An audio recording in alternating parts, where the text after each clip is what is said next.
simples. Se puder apagar aqui essas luzes e os holofotes, né? Deus possa nos abençoar através dessa palavra. Deus possa falar com você assim como falou comigo. Cuidado aí para não apagar o data show. Isso. Agora os holofotes. Tem um que é do data show e o outro que é do holofote. Isso. Amém? Ficou melhor para ver, né? Ficou melhor. Né? O chamado não é sobre quem você é, mas sobre quem Deus está te tornando. De uma forma bem clara. Você era o quê? Ou sobre como te enxerga? Ou sobre quantos anos você tem? Não é isso que eu chamava. Mas Deus está nos chamando para nos transformar, para haver mudanças em nós. Porque pela capacidade que nós temos, Deus não nos chamaria assim, não. Se eu olhasse para você essa noite, ele ia falar assim: ó, você é capaz, você tem condições.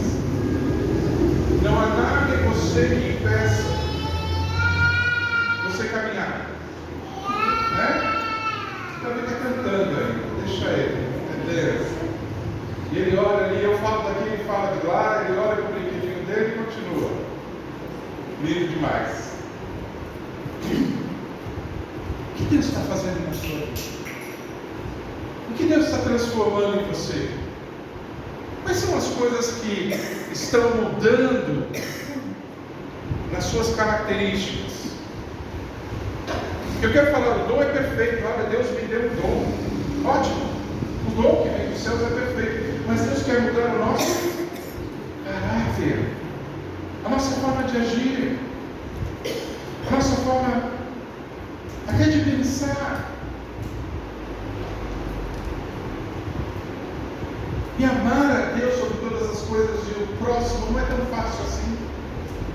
Amar um Deus que não faz a minha vontade é fácil? Eu peço, eu oro,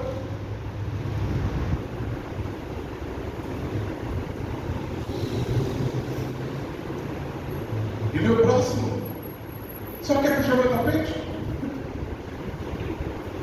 Então, para ver esse primeiro mandamento e essa ação sobre a nossa vida, o que tem que acontecer? Deus tem que mudar coisas em nós. E Ele está mudando. Talvez você não perceba, mas Ele está mudando. Assim como nós estamos em mutação a todo instante. Parece uma ruguinha aqui, outra ruguinha aqui, né? A gente vai notando nas mãos. Quando eu estou dirigindo, eu falo assim: opa, mãozinha de idoso já, hein? Né? E a gente vai percebendo as mudanças do nosso físico, mas a mudança na nossa forma de pensar, no nosso jeito de agir, na forma. E isso que Deus está interessado quando Ele te chama. E Ele começa a trabalhar com você. Eu tenho parado de murmurar, eu tenho parado de falar, e escutando mais, e sendo mais calmo, tendo mais a temperança do Espírito Santo. Quem Deus está te tornando? Esse é o seu chamado.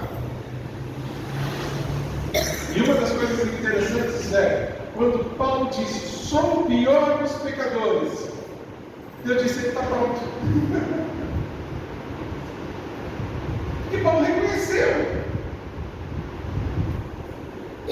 E quando nós reconhecemos quem somos e quem é Deus, Ele começa a agir tremendo na nossa vida. Olha que interessante, né? A frase: Cristo Jesus veio ao mundo para salvar os pecadores, dos quais eu sou o 1 Timóteo 1,15. É um ponto central da mensagem de Paulo. Ele começa um processo mostrando para Timóteo: olha, eu quero te falar de algo maravilhoso. E isso, irmãos, que nós temos que falar. Nós não temos que falar dos erros dos outros, dos problemas que acontecem, das situações. É da transformação que Deus está fazendo em nós. E quem era esse homem? Ele se refere a si mesmo como o pior. em comparação com as outras pessoas, mas sim como principal exemplo da necessidade da graça e misericórdia de Deus. Olha, se nós não pararmos e refletirmos que nós precisamos da graça e da misericórdia de Deus, Deus não está fazendo nada em nós. E quando que ele faz isso? Quando ele vê tudo aquilo que ele era antes da conversão. Paulo era um perseguidor fanático, ele entrava nas casas, ele arrebentava portas, ele não apertava a campainha. De então, eu sou Paulo, ou Saulo, né? Eu sou Saulo, eu vim aqui acabar com a tua vida. Não, ele entrava com os pés mesmo nas portas e ele arrebentava, era um touro bravo, era algo surreal este homem. E aonde que ele chegava, ele fazia terror. Consegue entender um homem sendo transformado? Tanto é que Ananias, quando recebe de Deus a mensagem que ele iria visitá-lo, ao chegar lá, aí um homem assim, está na rua direita, você o recebe, ore por ele. Não. Esse quis me matar, quer nos matar, o Senhor está me trazendo para cá. Aí que a gente vê a graça de Deus, os piores. Deus tem transformado. Agora, enquanto você se achar o melhor, não haverá transformação mesmo. E nós precisamos nos atentar nisso. Sabe? E é tão maravilhoso, né? Ele reconhecer a sua indignidade e a grandeza do sacrifício de Cristo, que veio para salvar precisamente os pecadores. Ele prega sobre isso. Eu sou o maior pecador. Eu sou. Né? Interessante, né? Vamos ler junto? A declaração de Paulo não é um exemplo de algo. Ai, como eu sou feio, como eu sou mau, como eu sou isso, eu sou aquilo. O que é? Profunda reflexão sobre a graça de Deus. A graça de Deus, favor imerecido, está sobre nós. Talvez eu podia cantar com vocês aqui, abrir um homenzinho todo, olhava para casa, não é isso só. Isso é grande para a criança, para entender o que Deus pode fazer. Mas Deus, Ele pode transformar a nossa vida. E a nossa expectativa não é se Deus vai dar carro, não é se Deus vai dar esposa, não é se Deus vai dar namorada, não é se Deus vai dar emprego. Não é. A nossa expectativa é mudança interior de pensamento. Porque se Deus mudar o meu pensamento, eu mudo a minha atitude. E infelizmente nós vemos muitas vezes dentro da igreja pessoas que nunca mudam. E Deus está agindo? Essa pessoa tem que buscar querer. É isso a pregação de Saulo, de Paulo, de Tarso. Ele falava assim: olha, Timóteo, a graça de Deus, que é favor imerecido, está sobre nós. E essa graça é transformadora. Transformadora. Né? Ele era o próprio exemplo para demonstrar que a salvação de Cristo é o que? Acessível a todos, mesmo aos que parecem os mais antigos. É maravilhoso isso. Então é por isso que a gente diz, né? Quando Paulo disse, sou o pior dos pecadores, Deus disse o quê? Prontinho para ser transformado. Né? Vamos ver outro aqui? Né? Quando Davi foi esquecido por sua família, Deus disse o quê? Ele está pronto. É outra coisa. Sabe, Davi foi esquecido? Davi foi esquecido pela sua família, pela rejeição familiar. Davi passou por um período de rejeição dentro da sua própria família, onde se sentia invisível e não valorizado. Você já viu isso? Uma família grande onde não te valoriza. Tudo que você faz por obrigação, você tem a obrigação de fazer. Davi viveu isso. Lembra? Quando vieram para ungir o próximo rei, para deitar óleo sobre a cabeça do próximo rei, chegou lá na família, o pai dele esqueceu dele, gente.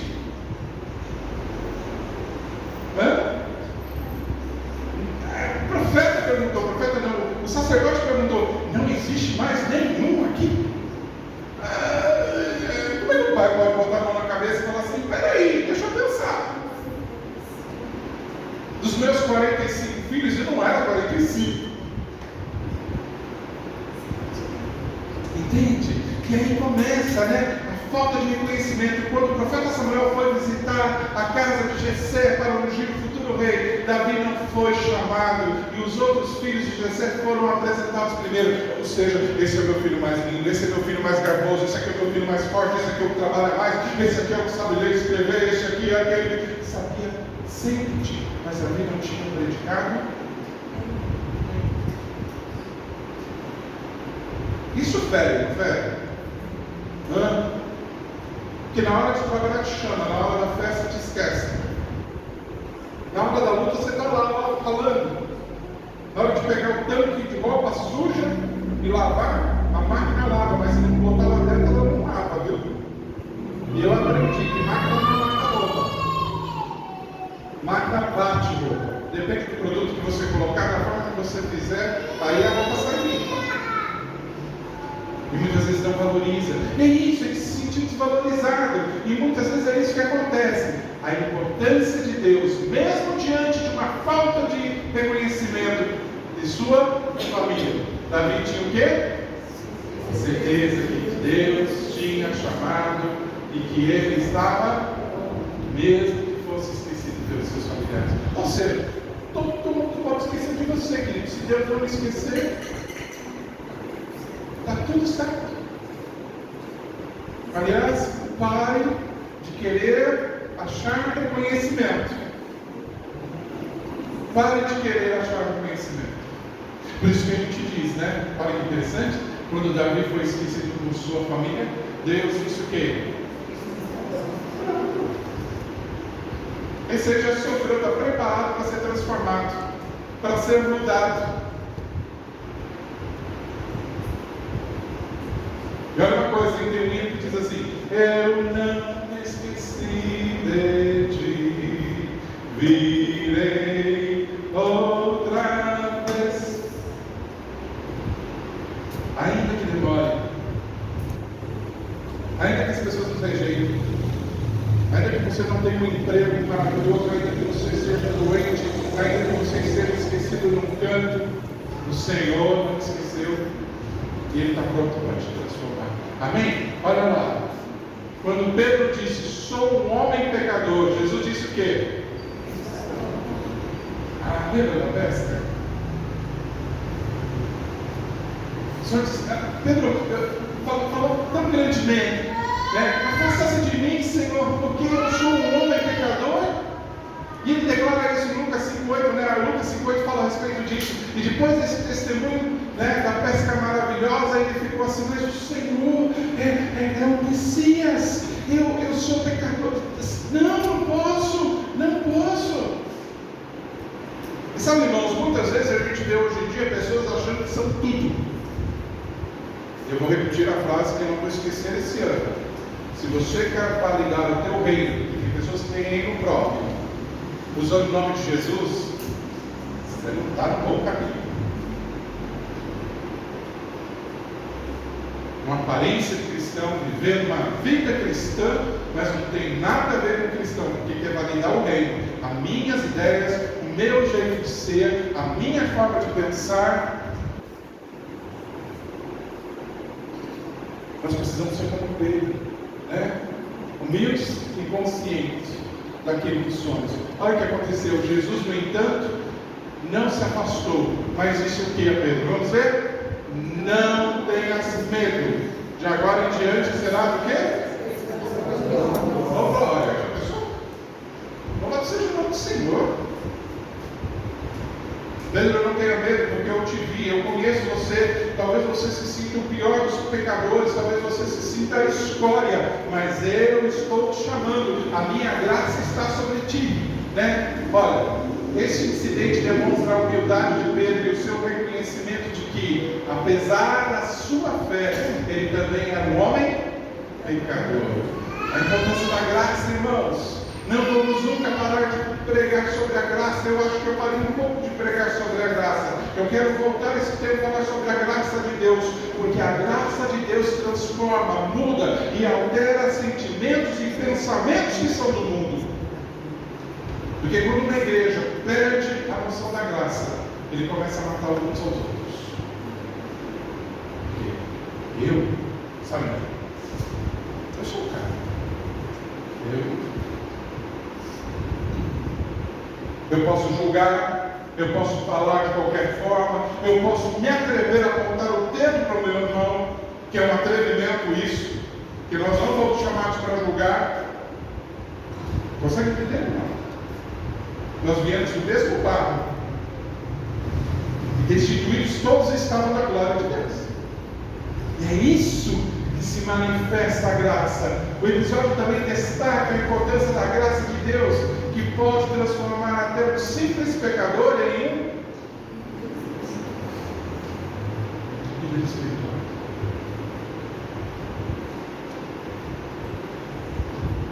Olha, não desvalorize. Cadê o Tiaguinho? Vem cá, Tiago. Tiago? Vem aqui, Tiago.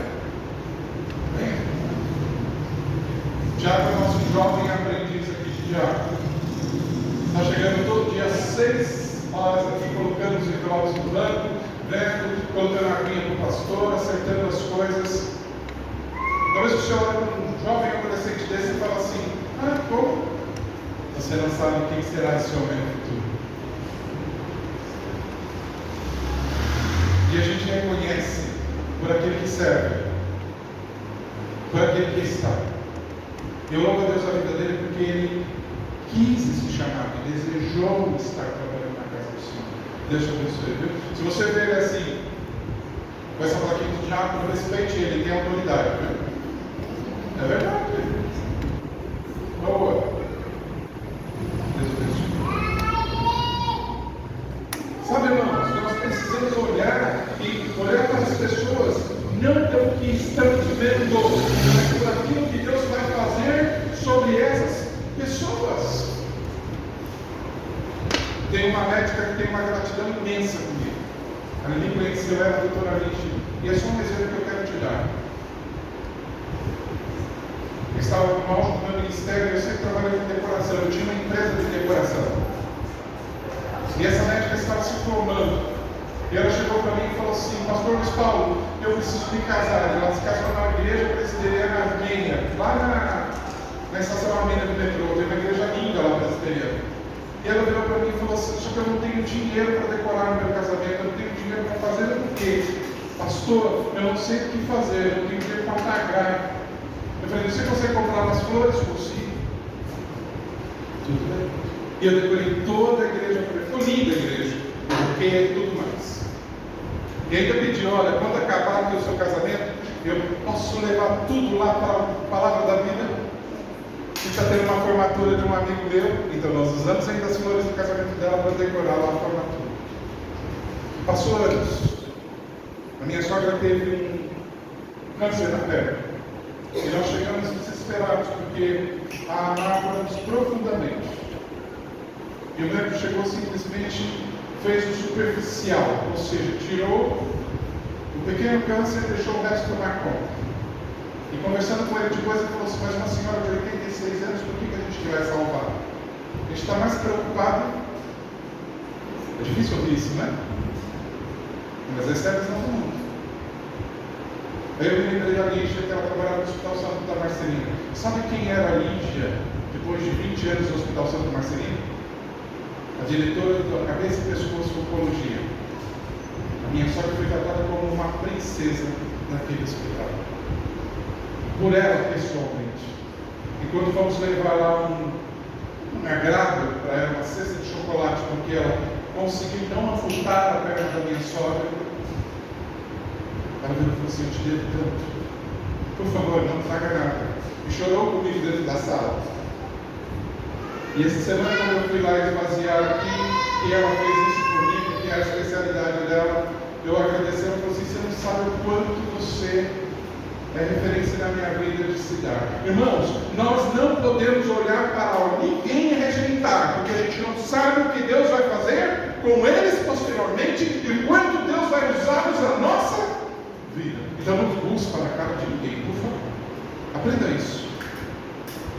Sabe esses jovenzinhos, essas meninas, esses rapazinhos aqui, grandes homens de Deus, e eu estou declarando isso, você vai constatar isso.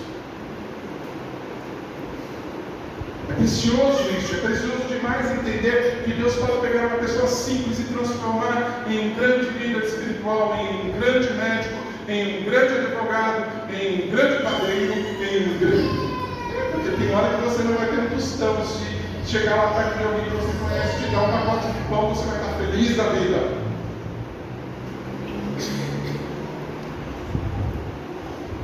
Feliz. Vamos ver aqui. Quando Jeremias disse: eu sou jovem demais, o que Deus disse?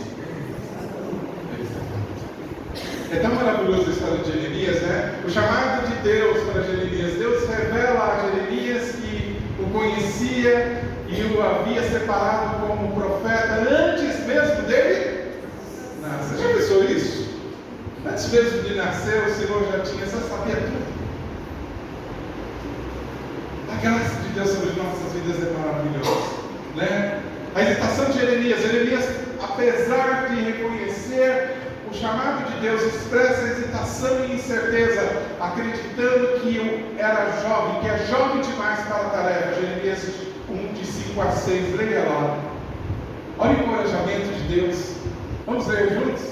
Deus responde à hesitação de Jeremias, assegurando-lhe que ele iria onde ele for enviado e que o protegerá.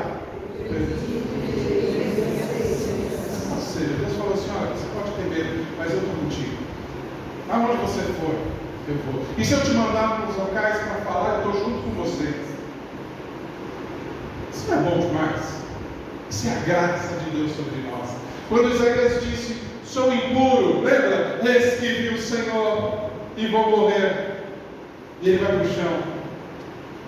Aí o próprio Deus diz assim: ele está pronto. Ele veio um anjo com uma tenaz e fez o quê? E tocou sobre os seus lábios, né? Quando Gideão estava no lagar lá, escondidinho, porque não queria que ninguém pegasse a comida, e o Senhor falou assim: homem valente, poderoso guerreiro. Ele falou assim: não, nada disso, eu sou o melhor da minha casa. O que Deus disse para ele? Eu estou. A graça de Deus, um olhar diferenciado para mim e para você, né? Quando Moisés disse: eu não consigo falar, eu não sei falar direito, o Senhor falou assim: ele está pronto. Porque enquanto Moisés queria matar o egípcio, enquanto Moisés queria ser a justiça do povo, ele não estava pronto. Irmãos, nós precisamos abaixar a nossa bola. E se você quer ser transformado, se você quer ser usado por Deus, se você quer ser um instrumento na mão do Senhor, que toda arrogância, que toda altivez, que todo o seu erro seja o que? Importa que cresça o meu Senhor e que eu pedi. Quem Deus escolhe, nem o desprezo do mundo pode impedir. Nem que o mundo todo se levante contra você. Se Deus te escolheu, meu querido, fique bem. Amém? Olha lá, graça não escolhe os melhores, escolhe os. Você está pronto? Você está pronto para Deus mudar a sua vida? Esse é o desafio da graça. Você está pronto para Deus transformar você? Ou você está pronto só para vir na igreja, ficar ouvindo um sermãozinho e está tudo certo e a gente vai viver nessa religiosidade do dia a dia?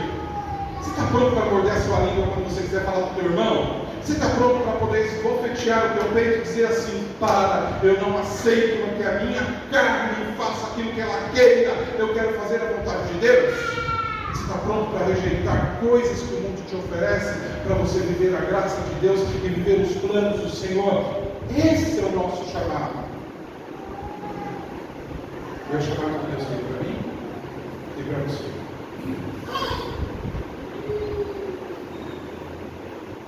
Precisamos estar aqui.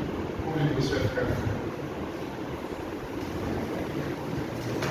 Não está pronto para fazer o que tem que ser feito. Está pronto para reconhecer que você não é nada e que Deus é tudo. E que Ele pode tudo. E que Ele te renova a cada manhã. E que Ele traz as tuas forças. Hoje pela manhã eu tive uma crise de depressão. Eu estou sendo sincero. Eu acordei e falei, Lili, eu não estou bem. Eu não estou bem. Eu vim para cá essa noite, meus lábios tremiam. Mas quando a gente chega para o Senhor e fala assim, eu não estou bem, Senhor. Eu estou, hoje foi difícil. Sabe o que Ele fala? Você está pronto. Você está pronto. Fique em paz, eu sou contigo. Eu sei que você é imperfeito. 33 anos agora fazendo de pastor, está aqui meu anelzinho pastoral, que tem a data até, inclusive. Anelzinho eu fui humilde, né? Você acha que todas as vezes que eu subi no púlpito para pregar, ou cheguei até o púlpito para falar, eu não me senti o cara que sabia de tudo? Tantas vezes, Senhor, eu não quero, eu não estou preparado, eu estou angustiado. E Ele dizia assim, vai, porque você está pronto. Porque não somos nós que agimos, é Deus que age sobre nós através da sua graça, a sua misericórdia. E se há alguma coisa boa em mim e em você, é a graça de Deus. Não queira mascarar isso. E nem confie em ninguém, confie somente em Deus. Vamos orar? Deus quer agir conosco. Deus quer nos transformar. Não importa quem você era, não importa o que você dizem de você, não importa o que o mundo está vendo, importa o que Deus está fazendo sobre a sua vida. Pai, obrigado pela graça. Obrigado pelo seu amor. Obrigado pela visão maravilhosa que tu tens de nós, Senhor, porque nem nós mesmos olhamos e vemos algo bom. Obrigado, Senhor, porque nem toda a instrução, nem todo o diploma, nem toda a sabedoria pode exceder a ação do Teu Espírito em nossas vidas. Eu estou falando com Paulo, que rejeitou toda a sabedoria para viver a graça e a misericórdia e o amor de Deus sobre a vida dele. Nos faça assim, nos permita viver assim, em nome de Jesus. Amém. Viu?